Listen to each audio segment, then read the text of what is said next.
Cuba jadi hal-hal macam ni, tengok nak jawab macam mana kita. Betul? Masa takbir ihram tu tangan masih letak sekejap kat sini. Kita je. Allahu Akbar. Allahu Akbar. Tak boleh lah Allahu Akbar tu semua. Perkataan ihram lah tu. Takbir intikhalah lah namanya. Betul? Kena faham tu. Ya? InsyaAllah. Okey. Lagi faham? Ustaz, tadi tu langsung tak ada Al-Fatihah. Mana? Tak ada langsung lah. Tak boleh lah baca Fatihah. Baik-baik lah. Bismillah. Tak ada. Allahu Akbar. Allahu Akbar. Memang Fatihah Pak Imam tanggung tu dia. Tu kelebihan orang. Sebab tu ramai orang suka masuk. Suka tunggu jalan. Okey, orang yang sengaja melambat-lambatkan hukumnya haram. Berdosa orang ni. Berdosa lah. Saja. Macam terawih. Kan ramai duduk. Imam pun punya Al-Dhalin. Amin. Imam baca surah baru naik. Allahu Akbar. Bismillah. Imam rukuk lah. Allahu Akbar. Selesai. Sah memang sah tapi berdosa perbuatan. Kerana sengaja berlewat-lewat dan berlengah-lengah untuk sembahyang. Okey? Kata saya kata benda halus-halus dia benda ni. Kecil je. Kalau tak betul-betul mengaji tak tahu apa. Tahu tak? Ya. Ni applicable untuk kalau imam tu dah sujud. Sama kan? Imam masbuk ni dia punya definisi dia apa dia? Masuk dan terus mengikuti perbuatan imam. Imam rokok, ikut rokok. Imam tengah sujud, terus sujud lah. Jadi bila kita masuk sembahyang tu, terus masuk Allahu Akbar. Allah. Terus baca. Nak baca apa? Terus ikut je. Tak payah nak baca apa-apa. Bismillahirrahmanirrahim. Tak payah. Terus ikut sujud. Cuma bezanya, orang yang makmum yang dapat sama imam dalam rukuk tadi, dia dapat rakaat tu. Sebab perpisahan antara satu rakaat ke rakaat seterusnya adalah rukuk. Dapat sama rukuk imam. Dapat sama ni maksudnya apa? Dapat tomak ninah dengan imam. Imam Allahu Akbar, imam tu subhanallah. Kita baru sampai tengok imam tengah rukuk, kita pun Allahu Akbar. Allahu Akbar. Baru nak baca subhan, imam dah sami Allahu liman hamidah. Dapat tak rakaat ni? Dapat tak rukuk? Dapat. Sebab dapat rukuk dengan imam. Tapi kalau kita masuk Allahu Akbar, kita pun turun, imam pun sami Allah. Dia berlawan. Tak dapat. Tak dapat rakaat tu. Jadi rakaat mana yang tertinggal tu perlu ditambahkan. Faham? Faham kan? Jelas benda tu. Rukuk adalah pemisah rakaat. Rakaat ni dengan rakaat kedua, rukuk. Siapa dapat rukuk dengan imam, dia dapat dah rakaat tersebut. Okey? Jelas? Baik. Jadi soalan tadi, kalau imam tengah sujud, ikut terus. Tapi tak dapat rakaat tu sebab dah lepas daripada rukuk. Okey, tambahlah berapa rakaat yang tak cukup tu. Okey. Baik, faham?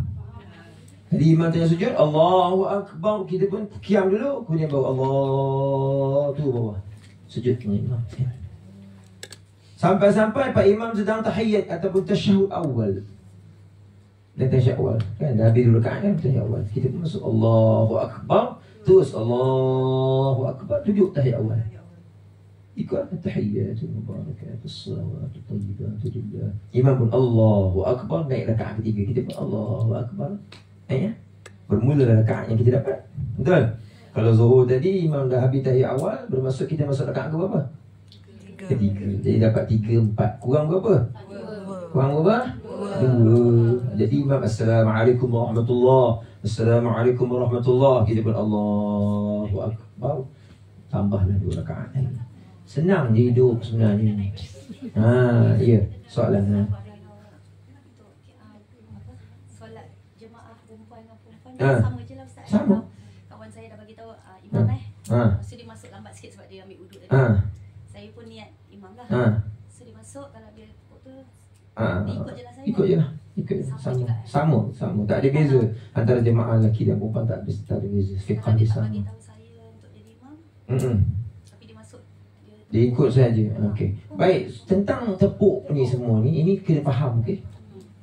bila kita nak jadi orang yang mengikuti satu imam, yang imam tu tidak tahu kita nak ikut dia, maka adakah perlu menepuk ataupun tidak? Okay, dia ada dia punya perbincangan dia. Kalau perempuan dengan perempuan, jarak dia punya soft mana ada jarak sebelah-sebelah. Jadi masuk-masuk, duduk sebelah dia, Allahu Akbar. Kuatkan takbir sikit lah. Sebab nak ambil isyarat kepada dia yang kita nak ikut dia. Faham? Yang berlakunya, lelaki juga begitu. Duduk belakang dia, Allahu Akbar. Takbir kuat. Sebagai isyarat nak ikut dia. Bukan semua kena pegang. Dan jika nak pegang, bila masa? Iaitu bila keadaan yang membuatkan imam boleh jadi tak perasan. Bising, kilat peti, hujan lebat, takbir kita mungkin tak dengar. Maka kita perlu buat macam mana? Takbir dulu, baru sentuh. Siapa yang sentuh dalam keadaan sebelum takbir, hukumnya berdosa kerana mengganggu orang solat. Nampak tak? Berdosa kan, haram kan mengganggu orang sembahyang. Jadi kita belum sembahyang lagi, tepuklah. Banyak orang buat macam ni. Banyak orang lelaki dia tepuk dulu baru Allahu Akbar. Tak tahu. Sepatutnya nak semayang, dia kena masuk dulu semayang. Maksudnya pergi dekat Allahu Akbar. Dan memang keadaan kelang kabut, bising sebagainya, baru dia pegang bahu kanan imam tu sebagai tanda yang dia nak bagi tahu aku ikut kau. Tapi kalau dalam keadaan sunyi begini, dia pergi dekat dengan imam, Allahu Akbar, otomatik imam dia tahu dah awak nak ikut dia. Betul? Itu kaedah. Bukan semua main tepuk-tepuk. Tak. Orang kita hati tepuk macam tu. Ya. Ada orang Arab pun macam juga, yang tak reti lah. Kita sebenarnya ditepuk tu dengan kaedah nak bagi tahu tu, kan? Dia tak tahu yang dia sedang mengganggu orang sembahyang. Sebab dia belum takbir tu. Dia takbir dulu, baru pegang. Bukan tepuk pun, sentuh je. Sentuh bahu dia. Nak bagi tahu yang okey, sedarkan dia ada orang ikut dia. Supaya apa? Supaya dimasukkan, lintaskan niat dia sebagai imam.